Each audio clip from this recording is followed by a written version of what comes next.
Alright, you lovely lot. Welcome back to NE1 Podcast. Me, Ray Elliott, and my good pal and co-host Sam Warner. How you doing, Sam? I'm alright, yeah, hanging in there. Hanging in. Pretty cold day. It's dropped on it today. It's getting there. Yeah. We're buzzing. We're actually at Newcastle Fighters HQ, eh? And we are joined by Marianne, or Maz, and Connor. How are you doing, guys? Good.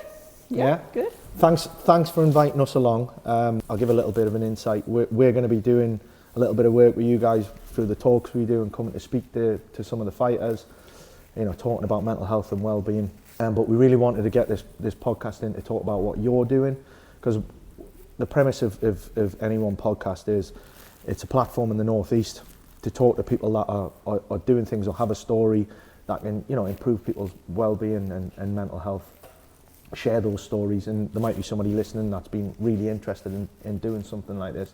Maybe he's not know where to start, and maybe get along to one of your future sessions. But thank you for having us along, and thanks for coming on. Just to start off then, do you want to give us a little bit of a flavour as to what you do, how this came about, and do you want to give the history? Yeah, so I've been coaching for about 20 years now, and Connor for around 10 years or so. And we were both at a different gym in Newcastle, and we left there in 2017, I think it was. And we wanted a sort of different type of gym. We wanted a more competition-focused gym, but also somewhere that anyone could come and train. It didn't really matter if they were wealthy or, you know, we wanted it to sort of be for anyone. So we set up Newcastle Fighters in a tiny little room, like a little box room, and there was like 8 or 9 of us crammed into there. Stayed there for a little while, and then we moved to a gym in Benton, a boxing gym, and they let us rent that 3 nights a week, and then that became too small, so we moved to town, to Spring Garden Lane. I think that was 2019. Just before COVID. Rough first year. Yeah, we had a rough first sort of year or two there because of COVID. But then everything sort of got back to normal, and that became too small, and that's how we ended up in Wallsend, in this huge place, which is fantastic. And obviously lots more people started training with us, and that's how we've come to be here, really. And now we're pretty much full time now, apart from a Sunday. Amazing. And this is developed into like a CIC where people can sort of sponsor you and donate. Yeah. And we were a limited business, excuse me, for quite a long time, and we don't take any money. We don't get paid for what we do here. Connor and I, we do all the work for the CIC for free, and we thought we may as well try and get some projects funded and try and get some help, and there's a lot of help available to I think the bigger we've got as well, the more we've realised how much the community side of the gym, how important that is. So when we first started, there was only a small group of us. I was really obsessed by just the fighting side of it and winning. I'm still super competitive and still want to win everything all the time and still hate losing. But we've seen the gym as something that's bigger than just the sport. It's a lot more than just Thai which is why we've built this sort of community area now, and that's sort of the route that we're going to try and go down to make it bigger than just like a hub. Make it a hub and not just a fighting gym. We want somewhere where people they don't feel they have to leave after the session. They can hang around for a bit, you know. And you get a lot of people come who maybe don't have very nice home lives to go back to, and that's fine. They can stay here. They can have a game of darts and have a game of table tennis. You know, they can stay in here for as long as we're in here. That's you know, amazing. They don't have to rush away straight after the session. Belong somewhere. Sorry? It's belong somewhere. That's exactly what we want. We want people to feel like they've got a home away from home, or what's it called, a third space. Yeah. We'll talk about that in a minute. And we want them to just feel comfortable and safe here and be happy here. I mean, we've spent time in gyms, you know, like this throughout we're youth and stuff, but I've never really had a setup like this before. This is so cool. We're getting there. It's took a long time to get to this, but we are getting there slowly but surely. And luckily we do have people who come to the gym as well who are tradesmen, and they help, you know. And we've had some brilliant funding from the Community Fund from the National Lottery, which has enabled our Safe Space for All project to start running, which gives sort of up to 30 young teens and young adults the chance to train all year for free at the Safe Space for All sessions. They can do kickboxing, Thai boxing, boxing, and the community fund have been fantastic, and they also within the grant gave us the money to get additional heating and additional lighting, and fantastic. So you can even elevate the premises. Yeah, they helped us not only have the extra sessions available for these people for free, but to help make the space better too.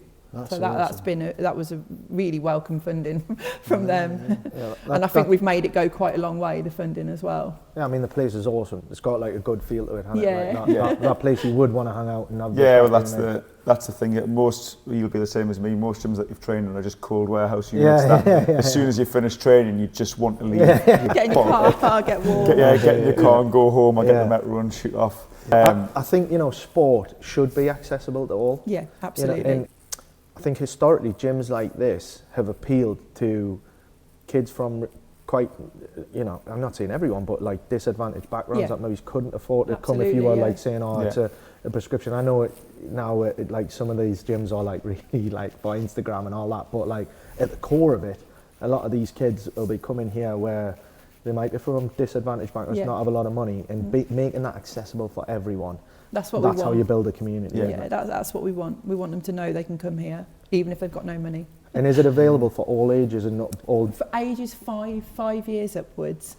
The youngest person I train's 5 and the oldest is 70.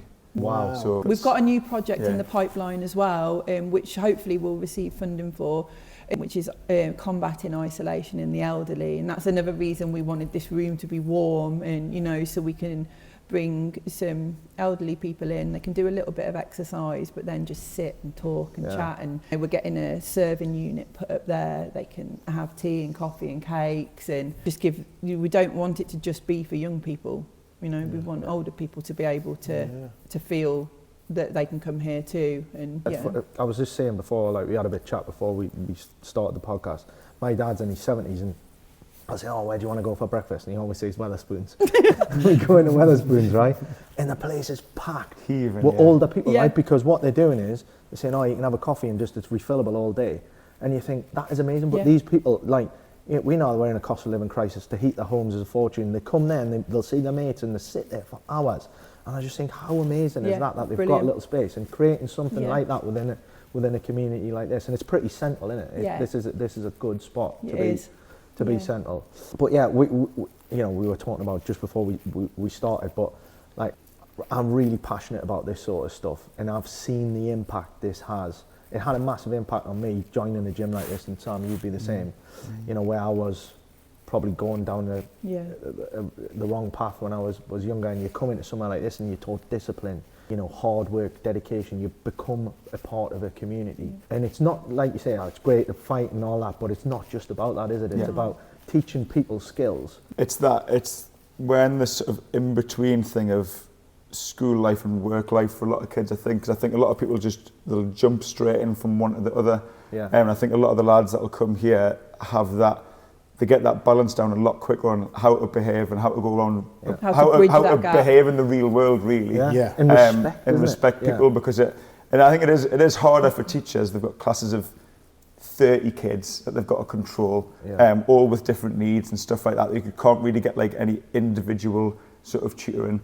But then when you come to a gym like this, you're already in a sort of system where if you're a beginner, there's going to be slightly older lads in the same class, then adults in the same class, the more experienced lads and more experienced fighters. So you get this thing of you only have to sort of teach 3 or 4 new people at a time, then everyone just sort of falls in line. It's not like you're getting like a teacher getting a new class of 30 kids and not knowing any of them. And they'll be learning from each other. And you learn from each other, and it slowly filters in that way. It helps them bridge the gap, that sort of weird age where they're really likely to go off the rails, because it's such a big change going from school into the real world or college or wherever. This helps them to bridge the gap. They're sort of around people their age and people who are a bit older, and it teaches them to get on with them, and it helps fill that weird sort of void in time of that age group. And there's a discipline as well. There's a discipline to it, isn't there? Like getting there, turning up to the sessions, putting the effort in. It's not easy to get through the sessions. Your character building there, aren't you? Resilient. And then there's also the feedback of like progress. skills, confidence, like all of that happens, and it happens together. You grow together, and you make really strong bonds, don't you? And it's a mantra for life, isn't it? You come and put the work in, and you see the progress. Hard work pays off, doesn't it? That applies to everything. And that's nice when people start seeing their own progress as well. That's lovely. That's another sort of favourite part of mine, is when you realise that they realise, oh, I'm getting quite good now. I'm doing all right at this now. Confidence must be a big thing that you see in people of all ages, but particularly young kids. That I would imagine you'll get a lot of kids come here that are maybe have been bullied at school, or really down on the confidence, or that people's skills. In the day we live in now, communication skills and that between young kids and young adults, it's this digital era is probably a lot of blame for it, but like you must see a lot of that progressing in here, as well as their fighting skills and whatnot. You'll get sort of the kids that are really shy, and it just sort of, I think a gym like this, it creates a level, sport creates a level playing field. So if people are super cocky, it'll bring them back down. If they're not very confident, it sort of elevates them up a little bit. But then sometimes you don't even have to do any of the work. I've had lads that'll come in here to train that are meant to be saying nightmares at school, and work themselves all the time, and I would never have ever guessed it. I've not had to, we've not had to like enforce any discipline. We've never had to have a word with them. They just come in and train because it just looks, it's just different from school. They've chose to be here. They've chose to be part of the team. They've sort of tried to find it. Do you know what I mean? They've found the place where they fit in. So we don't really have to do much work in that way. No. This is something I wanted to pick your brains on, actually. So my wife works in a school. She works with 7 children, right? We're both from the construction industry, like say a bricklayer and a roofer. I spent the last 20 odd years in construction. And what we are seeing, and I'm certainly seeing a link to, right, is neurodiversity. And I think historically, the construction industry has, not everyone, but been built up in the majority of kids who are at school.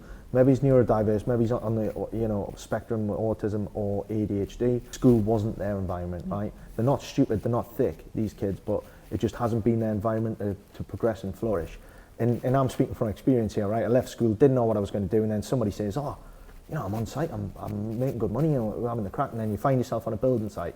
You're doing something tangible, right? You're putting in a bit of hard work, you're seeing something at the end of it, you're getting a few quid, you've got the radio on, you're having the crack with your mates, and I think that's a lot of the industry's been built on that, right? Undiagnosed neurodiversity predominantly. 100%. And I would imagine, and I know this from experience, there's a lot of kids that they'll be the same kids coming into these environments where they maybe got in a bit of trouble at school, and I think there'll be a lot of, have you found this, like there's probably a lot of neurodiverse kids coming in? That's like 3/4 of a gym.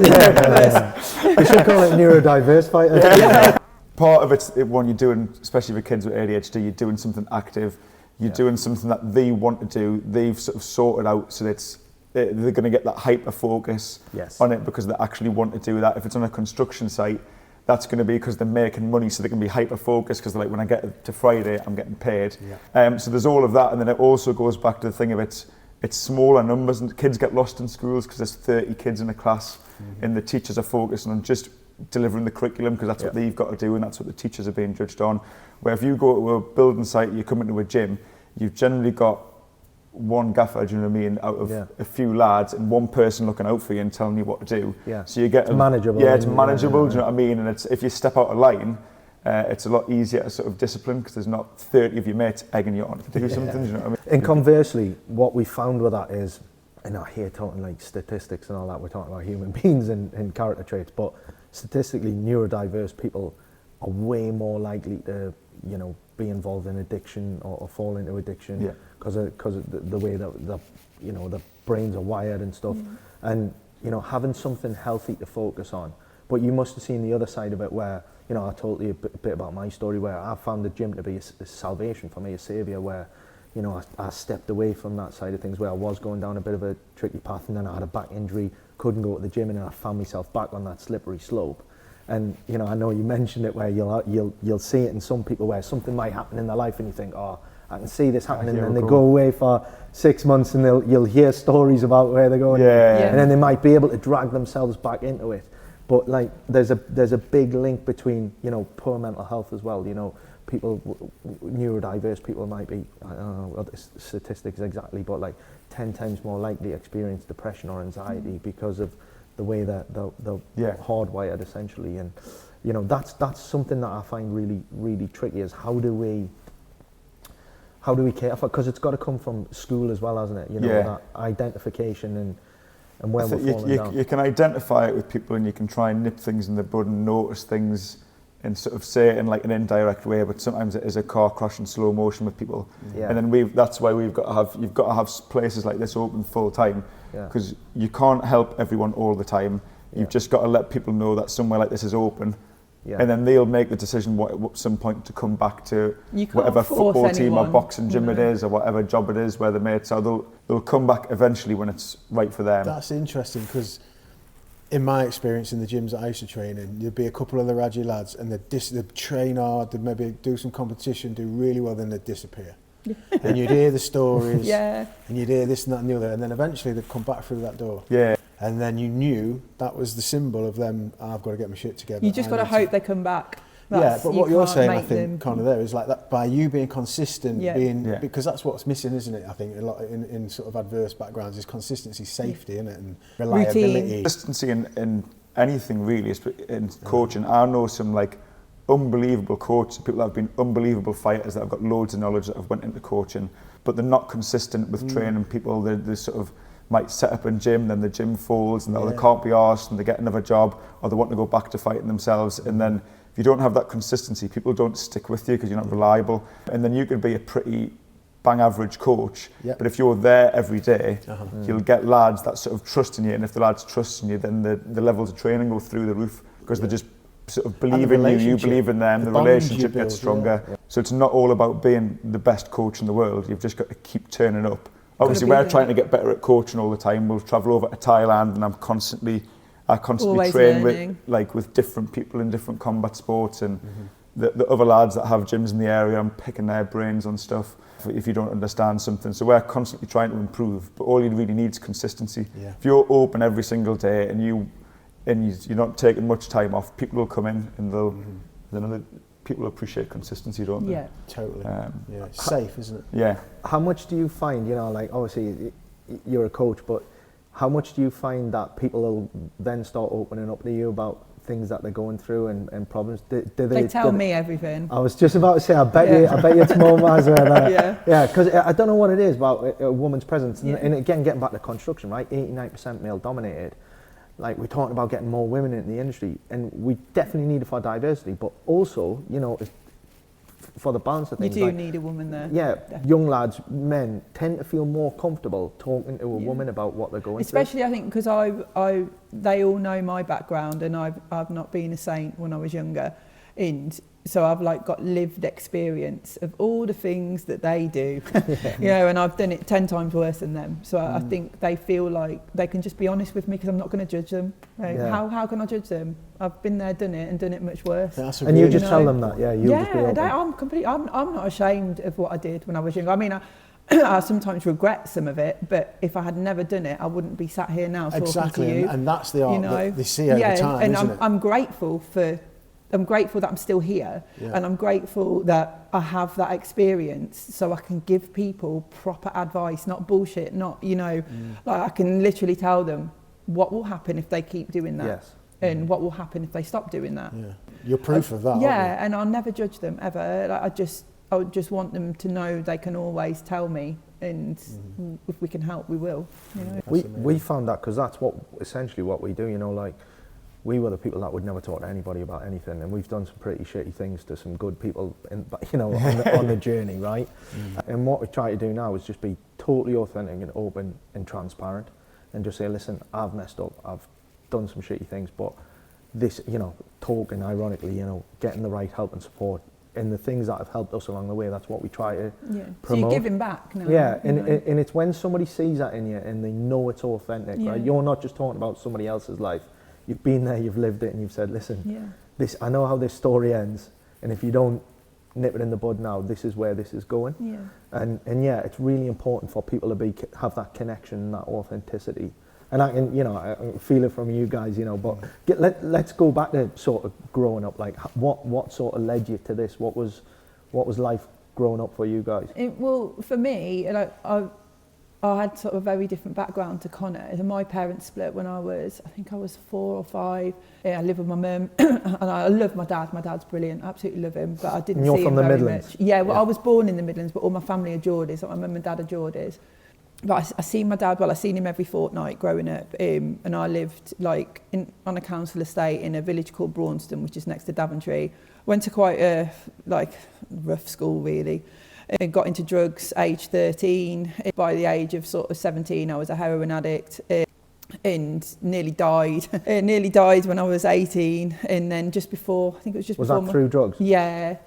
Just before my 20th birthday, I stole a van from my dad's work, which I still feel bad about now. It sounds like I've apologised to my dad a million times for this, but stole a van from his work, rang my Auntie Susan who lived in Felling and said, I need to leave here, like I don't want to be here anymore. And she went, come on, drive up, just come up to me. And she was there waiting for me 2 o'clock in the morning with open arms, and I never went home.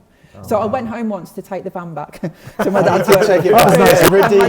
My dad was amazing. He was just like, stay in Newcastle, stay there, don't come back here, stay there. So he knew it was good for you? Yeah, he knew. And within a year, I had gone back to college. I spent 4 years at college, and then I went on to university. I got a degree in music. And it was whilst my last year of college and at uni was when I found kickboxing. So I started off in kickboxing, then realised Thai boxing was much better. So how did you find kickboxing, and how did that come about? So my friend and I, obviously living the college life, we were like putting on weight. My friend Lisa McNabb, one of my oldest friends up here, we were putting on weight, just being students, you know, getting a bit unfit. And she was like, Maz, we really need to start getting fit. Should we try kickboxing? And I was like, yeah, you find somewhere then and we'll go. And that's how we started. And we had these little bikes, these shitty little bikes, and we used to cycle there, so unfit, stopping for tabs on the way. And every lesson was so hard. But then eventually started getting fitter and fitter. And then like I sort of wanted to fight, and Lisa wanted to fight, and we had a fight, and it just sort of went from there. And we switched from kickboxing to Thai boxing because it was, I thought it was just much cooler. People were elbow. We were watching the Thai boxing classes, seeing people elbowing each other and kneeing each other, and I was like, I want to do that instead of kickboxing. Like, did any of your family fight, or was it? No, oh no. That's strange, isn't No, it? That God, you've just had this. Like... Yeah, well, we only started it to get fit because we were like students going out on the piss. Young people do start to get fit, yeah, and then they don't end up going on the journey to then become you know, competition and stuff. I think that was just we just thought, oh, well, we'll give fighting a crack, and you know, and then I ended up coaching actually sooner than I would have preferred. I think I was at our old gym. I think I was always good at being able to show people how to physically do something. You know, like I just had a sort of skill for helping people move physically and translating everything physically. And then I ended up coaching more and more and more, and didn't have any more fights after sort of 2008 or 2009, I think was my last one. We took one of the lads down to where you had your last fight in Warrington. Yeah. The other year, and he was like, oh, did you fight in here? When did you fight in here? And you were like, oh, I fought in this venue in 2008, and then he turned around and was like, I wasn't even born then. And you were just like, great. But I was never like a big fighter. I didn't achieve anything, you know, special. But I fought. I moved into coaching and was really good at it.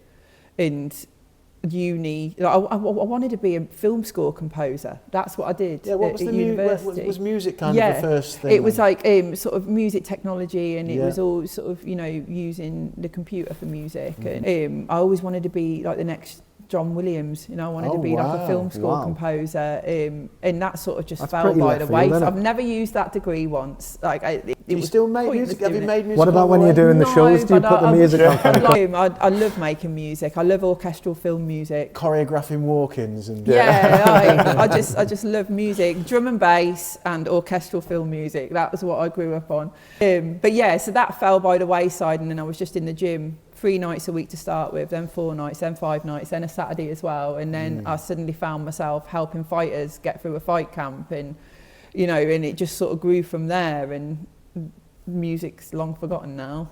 I still listen to it all the time, obviously, but so that's what sort of brought me here, and that's how I met Connor. So yeah, it was a very, very troubled childhood and teenage years. where this environment saved you, essentially. Yeah. Well, it did eventually. But I wish I'd had it sooner. Yeah. I wish I'd had this. If I'd have had this when I was 14, 15, 16, I might never have took acid that led me on to taking speed, led me on to taking ease. Kicking about you on know, the streets, which around led the to park. heroin, which was obviously the worst period of my life. Absolutely the worst period of my life. I wouldn't wish it on my worst enemy. But I got out of it, you know, through a methadone program when I moved up to Newcastle. The whole time I was at college, I was on a methadone reduction program. So that's... What was the moment for you, Maz, that when you, even at that young age, when you realised, I've got to get out of here? You explained you took your van, but what was the penny drop for you? What was the moment when you knew you've got to get away? I can remember it vividly. It was a day when, what's it, the eclipse? You know, there was an eclipse. It was, I mean, it's years ago, it's going back to the 90s. There was an eclipse, and I can remember everybody getting like really excited about the eclipse. Because there wasn't like the internet or anything there. Sat and waited for it. And I remember sitting in my friend's car, the sun, waiting for this eclipse. So it was that moment. It was that moment there. I was looking up at the sky and I just thought, I don't want to be here anymore. I'm going to die. Like, I don't want to be around these people. They're horrible. I've lost all my proper friends, you know, from when I was at school and stuff. They hate me because I've stolen money off them. I could repeatedly let them down. You know, I've like messed like everyone over. And I've got nothing. I've just got these people around me who don't care about me. I was much younger than them as well. They were all in their 30s and their 40s. You know, I shouldn't really have been with them. And I just thought, I'm going to die if I stay here. People were already dying in police cells, dying of overdoses. It was that day. It was the day of the eclipse. And I was just like, I need to leave. And it was that night I went to my dad's work and I stole his van. That's pretty symbolic though, isn't it? Like, isn't it? left An everything. eclipse. The poor girl I was living with at the time, this girl had let me like rent a room from her in Drugby as we call it. And I didn't tell her anything. She had the police out looking for me, everything. I just completely forgot to tell her. She knows where you are now though, eh? Yeah. I think her name was Lucy, bless her, and I don't think I've ever got in touch with her again to apologise for that. Yeah, Lisa, she's all right. She's sound. I just left everything. Well, I didn't have a lot, you know. All my stuff was in one room.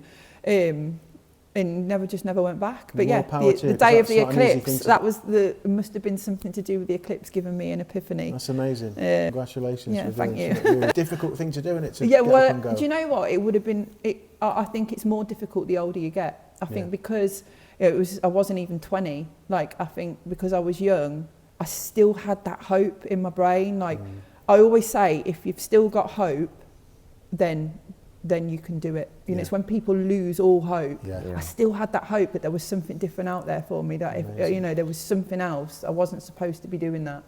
But the older you get, the harder it is to change. I was young. It was easy for me to change. And I suppose that daring thing of just taking that van and blasting off, when you're younger, I think you're more open to just taking risks and chances. And I knew my dad would understand when I explained it to him, and he did. And he supported me all the time. He used to always try and help me anyway, even when I was on drugs and I was living in a squat and I was living on people's sofas. My dad would always, cause I didn't really get on with my stepmom, who my dad was married to, so I couldn't really go there that much, but my dad would come out and he'd meet me and he'd buy me food shopping, and, you know, he always tried to help me. Innit? Like you say, if you got hope, that's hope for recovery. Your dad, you know. And he always believed in me. He always knew I would do it one day, you know. And what about your mum? My mum, I didn't get on with my mum's boyfriend either. Like, I left home, I think I was 16 or something when I first left home. I didn't get on with him at all. We got on a bit better later in life, but my mum tried as well, but she'd been through a lot herself, you know, and I think she was just sort of wanted to rebuild her life, and she didn't have a lot either. You know, she wasn't like a wealthy woman. She's worked 4 different jobs, and I didn't really want to like bother her too much, you know. I didn't want to go back there. You're young at the time, you know what I mean? I didn't want to put it all on her, put all my problems on her. And she moved away. She moved up to Scotland, where she is now. She lives like in the wilds of Scotland. She's a bit of a recluse as well. She prefers animals to people. I think that's rubbed off on me a little bit. But yeah, I don't know. You sort of burn bridges, don't you, with your family when you're treating them like crap and you're stealing from them, and it's not easy. There's only so many chances people can give you. My dad gave me loads though, and he never ever gave up on me, ever. And he's moved back up here now. He lives in Warkworth, which is brilliant, and he's been a big help to us with the gym, hasn't he? He's really helped us a lot. Oh, that's lovely. Yeah, so he's really proud of me. I know he is really proud of me. So Should be. That's an amazing stuff. Especially in COVID when it was... Oh yeah, he helped us pay the gym rent and all sorts. He's been brilliant. We probably still wouldn't have it if it wasn't for my dad, you know. He helped us a lot we at crucial times. That first big premises we got, it wasn't big premises, but in the mid, like city centre. It's going to cost a lot of money, and then we're just building up, had beginners classes, got people coming from all over Newcastle to train with. I was like, oh, this is easy. Running a business is easy. And then COVID hit, and I was like, don't stress, it's still easy. And then I was like, it's only going to be 2 weeks. Still have to pay rent. And then we're like, we'll give 10 grand, we'll be fine. And I was spending the 10 grand, I was like, the rent's only like 2 grand or whatever. No, it was 1,200. But I'd spent the other 8 grand in my head. I was like, we're going to get loads of cool new gear, and then it just went on for ages, almost killed it off. And then we got we couldn't afford, or got too big for that place really. We got the school hall of my dad for a bit. So we're teaching out of a school hall for a bit in Heaton Manor, and then the roof fell in on the school hall, and then we didn't have anything, and then we luckily found this. And I've always wanted a gym in Wallsend. So we've always wanted to be in Wallsend. That's cool then. For what reason? Full of little radges. I think, do you know what? It is. It's the type of people we want in here, you know. But it's a good. You've got Wallsend's got a total mix of all different sorts of people. Lots of cultures. I started doing like karate in Wallsend when I was like 5, and it just felt like a good area. The karate class was always busy. I don't know if it's been subconsciously in the back of my head. I was like, oh, Wallsend's going to be a good place. Where it started in That's where I started, so I started circle. doing karate in Wallsend when I was like 5. So you're from here then? No, I'm from like Benton way. But I don't even know how I started that, but started doing karate, and then my dad started it, and it was like this big sort of franchise got bigger and bigger and bigger. And then there was one place in Bedlington that was doing like sort of full contact stuff, and they were putting people into proper fights. And I was a teenager by then. I was like, I don't want to stand in a line and like punch the air doing kata type stuff. So I was like, I want to do like a proper sport. And then we went up and they were doing like MMA. It was basically like when MMA had first started, and you just had like a bunch of blokes that done different combat sports in the gym, just trying to figure it out. And I liked that part of it, because we're just in another school hall in Bedlington, so we'd travel a while to get there. Me and my dad would drive up, and there'd be like the karate coach that sort of knew a little bit of judo, and then you'd have these lads that were boxers would come in, and there was one... and did your dad get involved? Yeah, my dad was getting involved. He trained up, and he didn't have any fights, I don't think. He had 3, I think. But he was still training in his 40s and stuff, but would drive up to this gym in Bedlington.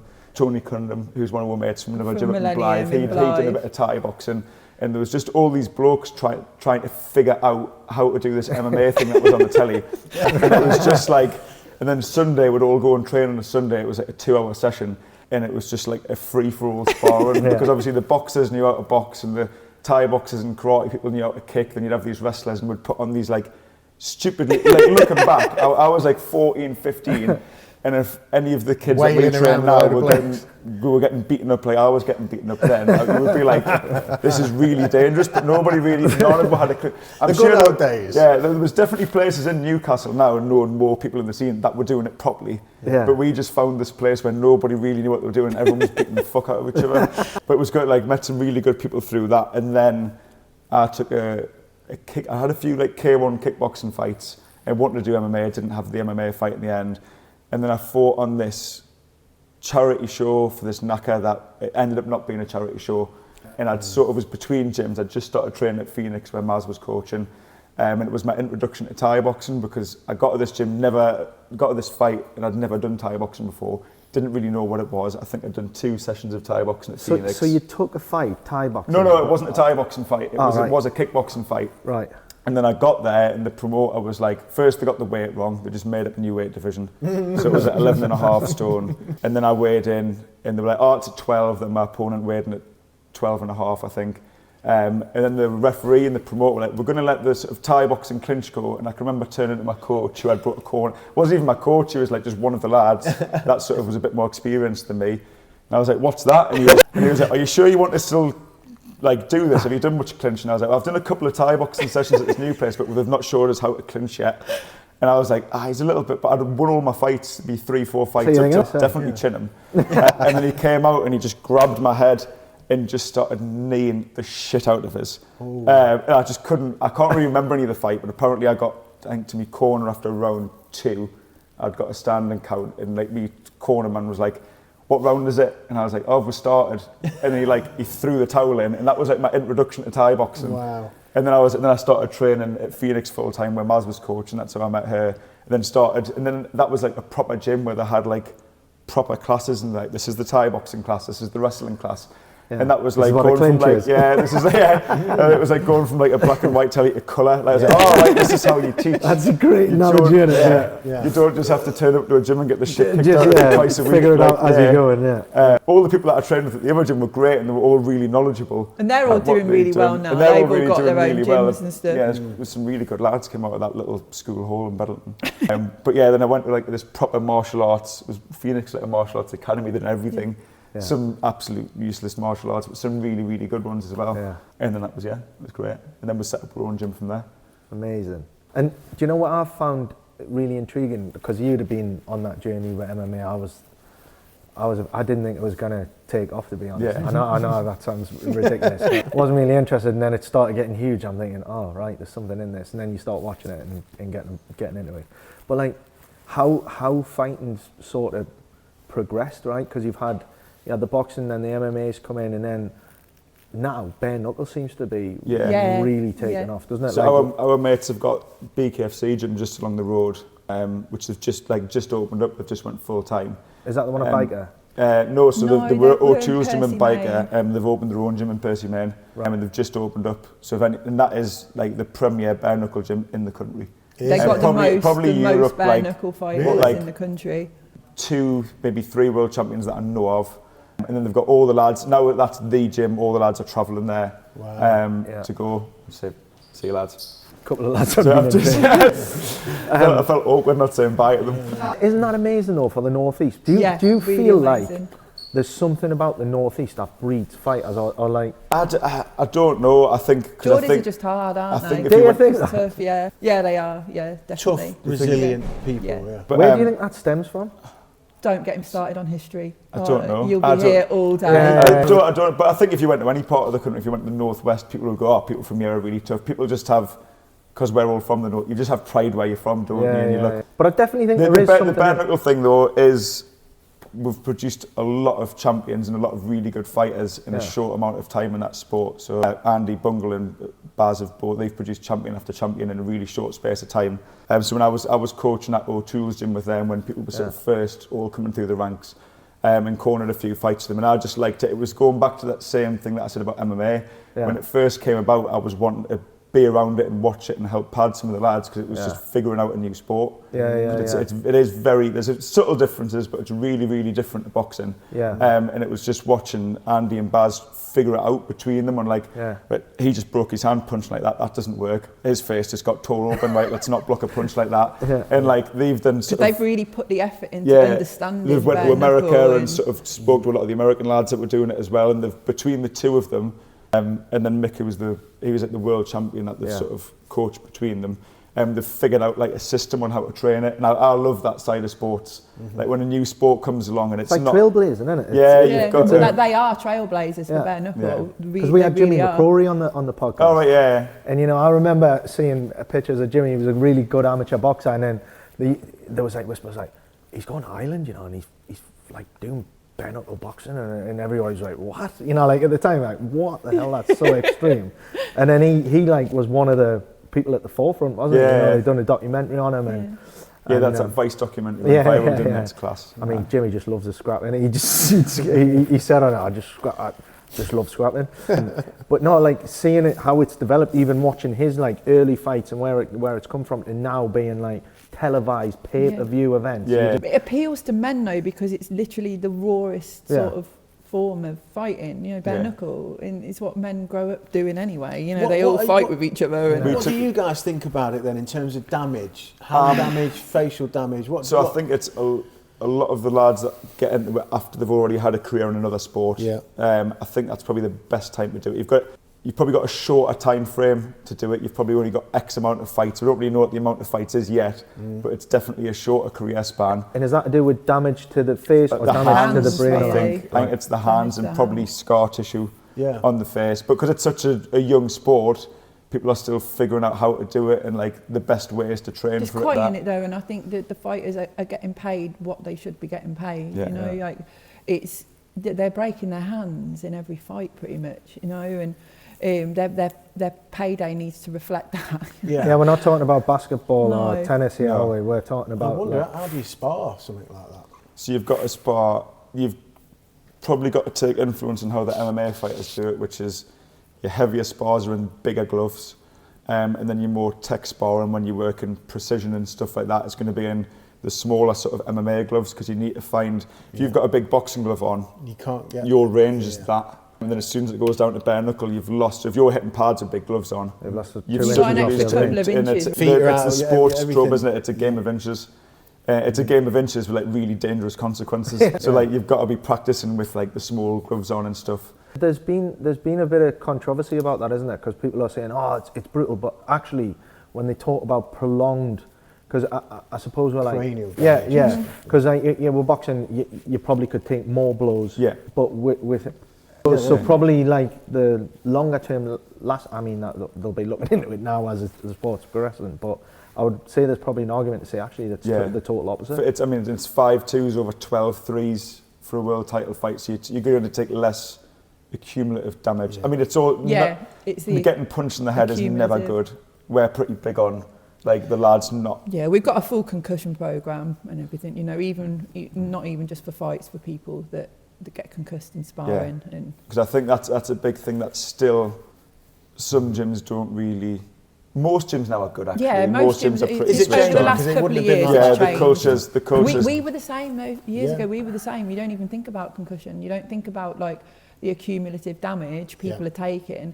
No one did really. Obviously, you sort of know about it, but we were exactly the same. But over the last few years, especially with the younger people fighting, a lot has changed. A lot is changing, and people are a lot more aware of concussion now and what to do afterwards. And a lot of the old ways of just toughing it out and just sparring hard are sort of getting proven wrong. So I mean, I was one of the people that would argue against it. So in Thai boxing now, you don't do head contact till about 15, 16. It's a bit of a grey area, but like 15, 16. And you can do drills to practice blocking shots to the head. But I was always like, well, they've got to get hit in the head to be tough. That's how I learned how to do it. I got punched in the face. Figured out how to figured out in a screw hole somewhere by a bloke that was like 16 stone over and over again, and then at some point I figured out how not to get hit in the face, and it definitely did toughen us up, like 100%. Then you were like, well, our kids aren't getting punched in the head at that age, and I was like, all right, that's fair, a level, that's fair enough. You've got that's a good, a level you've got a good kids. But I was like, well, maybe they'll just not get anywhere, and then this set of teenagers that we've got coming through now are by far the most skilled. And it's because they've not gotten to wars in the gym. We've taught them more technique and more drills. We've got the reactions better. And then I was always wondering when we turned them over to head contact fighters, I was like, this is where we'll figure out that they've just been fannies the entire time. And then it turned out they're all really hard. Because that's a steady build of resilience, and a steady build of like the fear of it all, like. Because it's not just getting punched in the head that's scary. I mean, when your legs go, when you run out of endurance and someone's coming at you. And what it's proved, isn't it? Yeah. I mean, resilience is the better word for it, but I guess in gyms they'll call it like toughness or heart. Or you've got to have heart, you've got to be tough. And I think the old way of doing things, just this meat grinder of, 20 lads are going to go into spar tonight, you're all going to like kick the shit out of each other. And the ones that aren't injured and can tough it out, these are going to be the ones that be successful fighters. But with the steady way of building it up, and the steady way of coaching and building things up through drills and technique and nurturing fighters to get to a level where they can spar hard and safely, it means that you've got more chance of more kids being successful.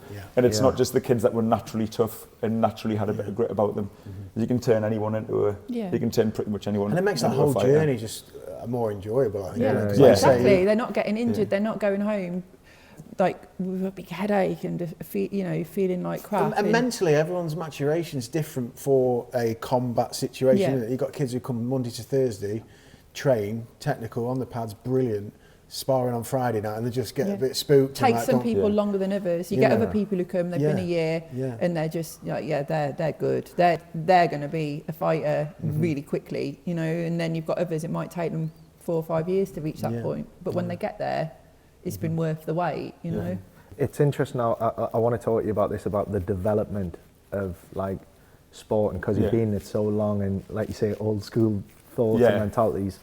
A funny story popped in my head just as we were talking before.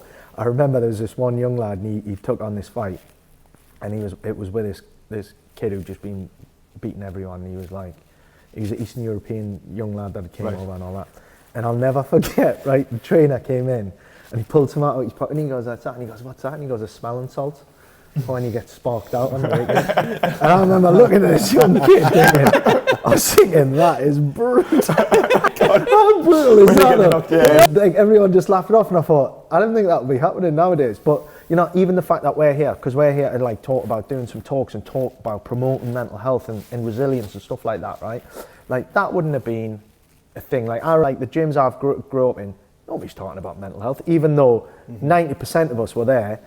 Yeah. And I didn't realise when I was going there it was improving my mental health, and you know, I knew I enjoyed it, and I knew like things were changing. I was a lot more settled and all that, but I didn't know the connection. Nobody was like, "Oh, you know, this will improve your mental health and your well-being, and you're eating better and da da da da." Like, I didn't know that. Yeah. I know now looking back, but I think there's more emphasis on that, isn't there? And the fact that you're getting, you know, us involved to come and talk openly and honestly about, look, this is what mental health. This is, you know, we're coming a long way, aren't we? Yeah, definitely. And we need to, because so many people suffer in silence. And I think a lot of people see the gym as a scary place, or they see Thai boxing gyms and kickboxing gyms as a scary place. But what they don't realise is by increasing their physical health, your mental health, like it's all related. Intrinsically as soon linked. as you start getting a bit fitter and moving more and doing more, then your mental health improves. Of course, your endocrine system, your hormones, like the rage, the sleep, like you say, the eating, you know, being around people who've got targets and determination, and I always think of lads as well, like young lads, we're like a frothing battery, you know. It's like you have to get that energy out and the frustration, and like you said before, a lot of them coming from maybe places where, like yourself, like me, you know, where dad's not there and mum's busy and you're not seen or heard, and you're just frustrated, and a lot of lads end up getting their stripes from being gobby and being tough or projecting that pain on other people, right? You know? And then you get the confidence from being in part of a community and gathering a set of skills. It doesn't necessarily mean, oh, I'm all hard now and I can put people right. Just it settles down a bit of that rage. It has the opposite effect. It makes people calmer. Yeah. You know, and you understand what violence is actually. If someone does crack somebody and you realise, you know, steady on, lads. Not as much to prove, maybe. I think it could make you wary as well. I can remember the first gym, the school hall in Middleton that I trained, like, all these big meatheads. And then one of the best lads there was like an 11-stone ginger lad that was like built like that. Yeah. Now it makes you a bit wary of it. Oh, you don't know who can actually fight. So and especially now, getting into an argument outside with someone, you think, oh, actually you could be really hard, or you could be soft or shy. You can never know. So it makes you a little bit wary in a good way, I think, of people. Totally, doesn't it? And respectful, eh? Yeah. I mean, today, road rage today with people who, because so many people are training now, aren't they, in terms of MMA, and like you say, look at the jiu-jitsu people, they're so unassuming. Yeah, with their clothes on and stuff like that. You know, spectacles and just like, and they just tie you up in a little knot and a little bow and just leave you in a heap. Thailand's perfect example of that, isn't it? Like everybody in Thailand knows how to fight, don't they?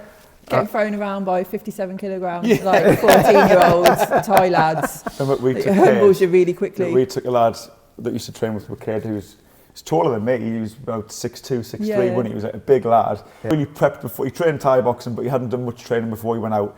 And then on the first day of the gym, I remember like turning round and he had this like 12-year-old hanging off his neck, like just throwing him about the ring.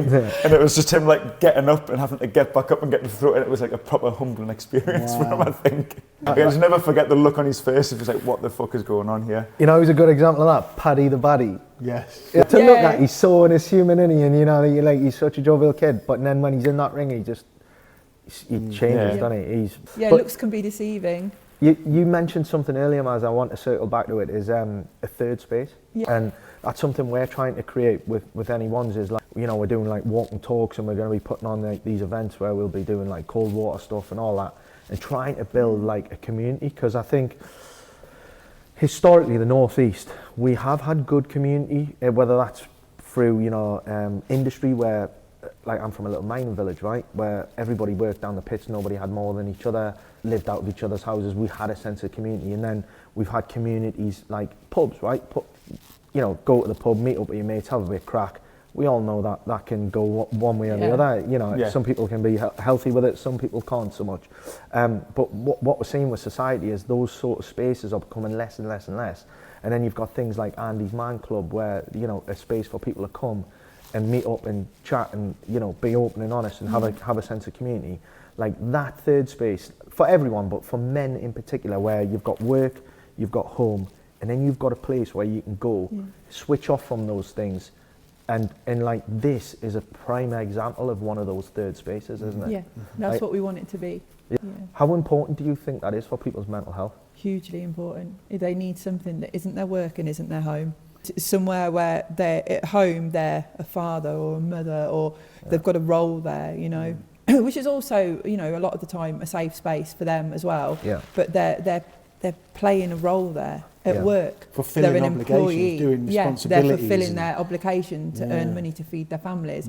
The third space is where you come and you are yourself.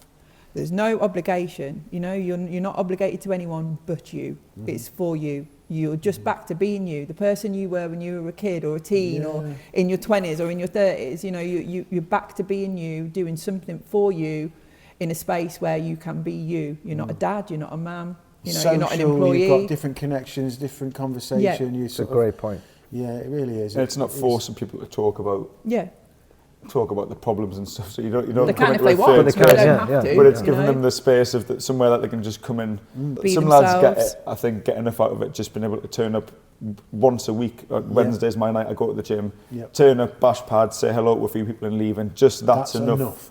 That is enough to they don't want to stop after, they don't need to, and they don't need to turn up early. They just come in, bash out a bit of training, see a couple of the mates, and then leave, and that's it. And then obviously if people want to get more from it, we can offer more, and it's there. But I think for some people, just even that's enough. Even just once a week. So we've got people who just come once a week and have them for years, you know. And one of my best friends, Alex, she's in her 40s now. She doesn't look it, but she's in her 40s now, and she trained with me when I was at my old gym, and we've stayed friends. And she has consistently, year after year after year, came on a Thursday night, because she's a mum, you know, and she works for the NHS. She's really busy.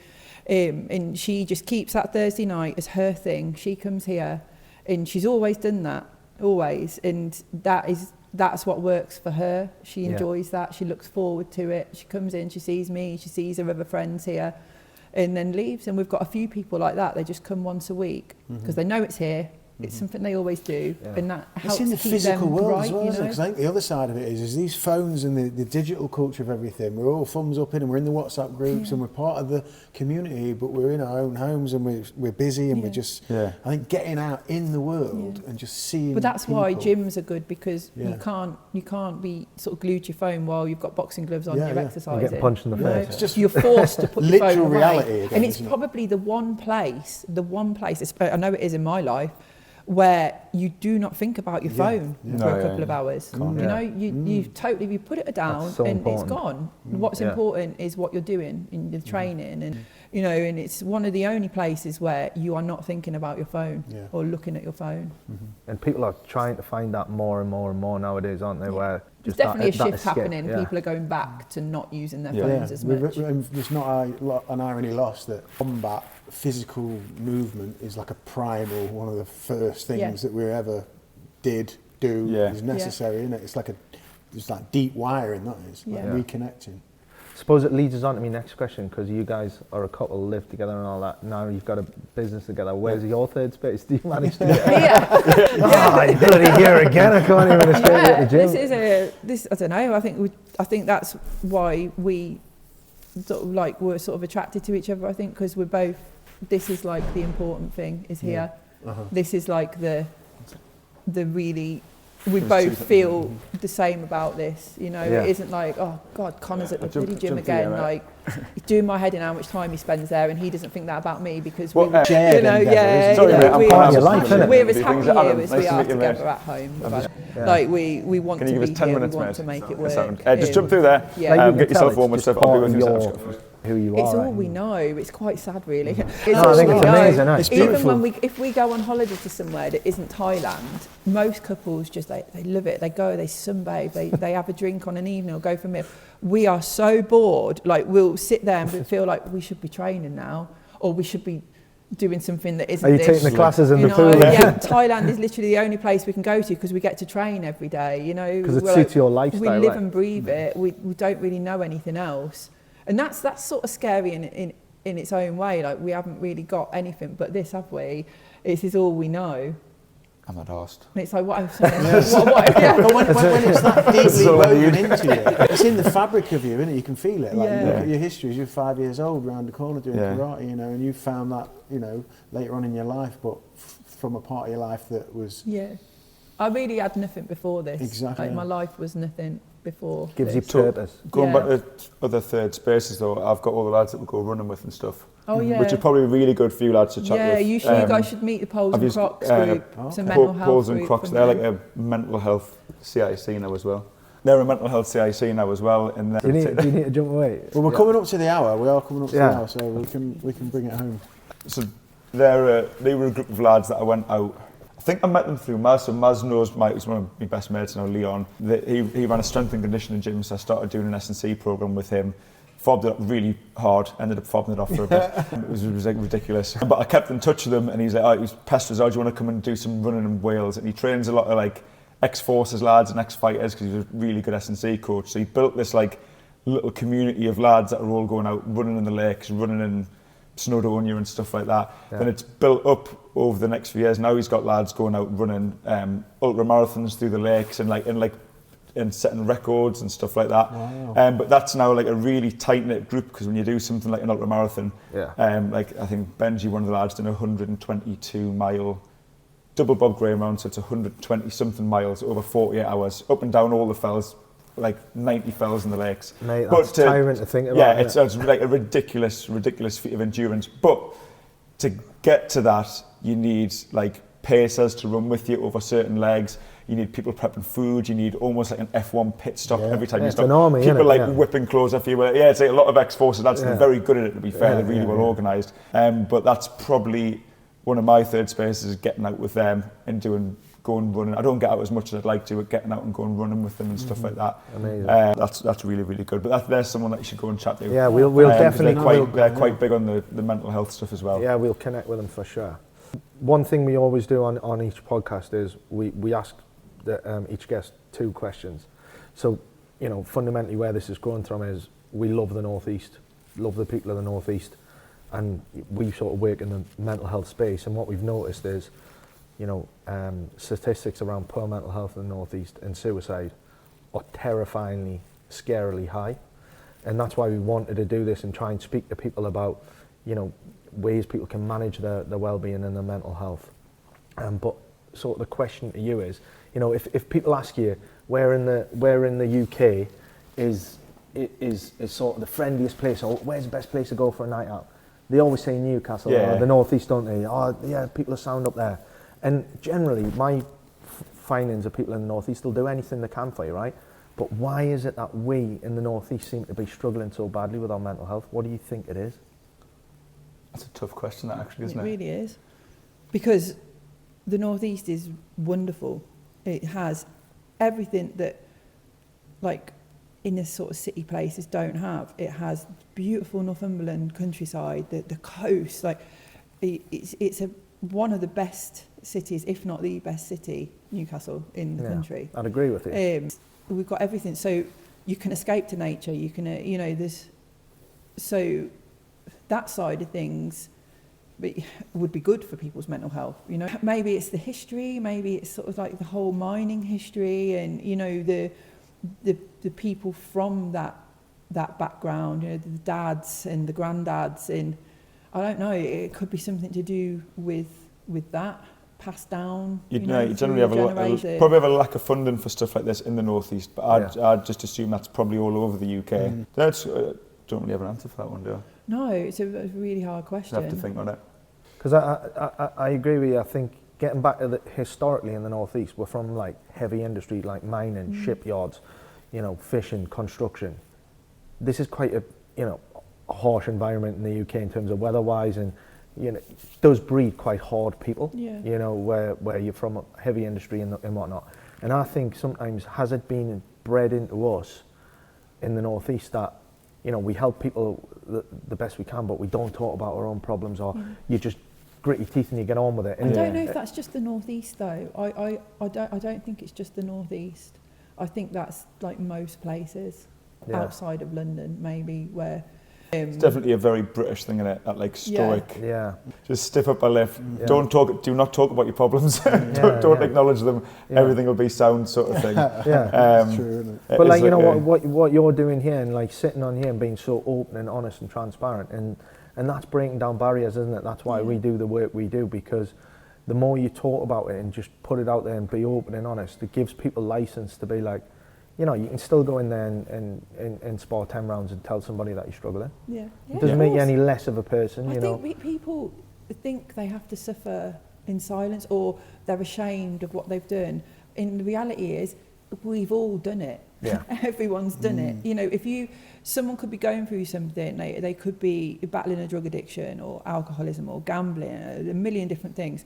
And when you're in that world, you think you are the only person going through this, and you don't want to tell other people. Yeah. When really, everyone's going through it, or at least one of them, one of those things, whether it's gambling, drugs, drinking. Or someone that... It's so normal. We're human beings. Nobody makes it through this life doing nothing wrong or making any mistakes. Without questioning themselves, their worth or their value or what they belong in. But they're normal. They're normal people. This happens to normal people. There's nothing wrong with you because you've got into a drug addiction or you've become an alcoholic. There's nothing wrong with you. You're human. Mm-hmm. Yeah.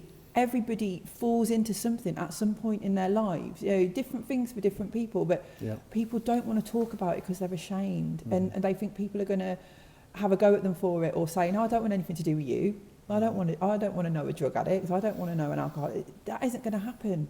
And then you suppress it, carry it around, and it becomes shame. And as soon as they talk about it, it becomes so much easier. And when you realise, they've been through that as well, and look at them now. Yeah, and there's always a way back, isn't there? There's always hope. As long as you've got some hope, you'll be fine. Everything will be fine in the end. You've just got to have hope. You've demonstrated that in your own life in this conversation. Yeah, anyone can turn anything around. Gets a bit harder as you get older, definitely, but it's still doable. That's the second question. Yeah. So my next question would be like, what advice would you give for someone? What has been probably the key thing for you in your life with, managing your mental health or, recovery, or what advice could you give to people that will listen? Talking to people, because I didn't for a really long time, or at least I didn't talk to the right people. I talked to other drug addicts, who were just in the same situation as me, and that didn't really help. Once I finally decided to be completely honest and talk about it and change, everything got better from there. Literally everything. You find people who want to help you. Mm-hmm. I had a really good doctor, and she was like, hang on a minute, you don't have to go cold turkey from heroin. You don't have to do that anymore. You don't have to be afraid of doing that. You can go on a methadone reduction program, which was the thing back then, and that'll enable you to live a normal life whilst coming off it slowly, gradually, with no pain and no fear, and it worked. That's an interesting point you say, Maz, as well. Like, probably those same people or parts of society that you feared would judge you and cast you aside. No, they helped me. Who helped they helped me. They actually helped me, and what's more, it worked. The help they gave me worked. Bastards were right, weren't they? Like if only I had done that a year earlier. Or, of course. You need to talk. You need to talk about what you're going through. You need to find someone you trust and talk, and from there, other little avenues of help will open up, and before you know it, everyone's helping you. And things become okay again, and that hope returns loads. And then you absorb that help, into the hope, and then you pass it on, right? Yeah. Which is Yeah. where we are, Yeah. isn't it? You know, you're then doing that. One thing you facilitating can't ever take away from people is hope. that. There'll always be a little bit of it in people, even when they seem like they're at rock bottom. And as Yeah. long as they've got that, they can do it. Mhm. You know, they can change. That's a really Lovely strong, spot. powerful message to probably end on. It's But true. like, there's help out there, there's support, Yeah. and There's there's so hope, much right? support out there. It's just doing that taking that first step. And that's the part you can't help people with. They have to choose to do it themselves. Yeah. You can't force someone to do that. It No, gets no, better. thank you guys. This It's is- been wonderful. Where, if anybody's like want to find you on social, see what you're doing, or maybe join the gym, come along for a session. Yeah, they can just drop in. Unit 1 to Newcastle 3, Fighters Brentwood Gym. Grove, Walls End. They can just drop in anytime they want to come in and have a chat. The website's there, www.newcastlefighters.com. Instagram @NewcastleFighters1. Message us on any of those, you know, or just call in. We're always here. Call in. This is a great space. Yeah, We it's might amazing. even start training. Yeah. here. If you'll have us, yeah, for We'll learn sure. some Thai Have to boxing. come Yeah. down. Look, thanks guys. That was It's awesome. been awesome. Thank You're you very so much. welcome. Thank you so much. Very welcome. I'm gonna run up to get Welcome. started. Thank you, Very welcome. That was awesome.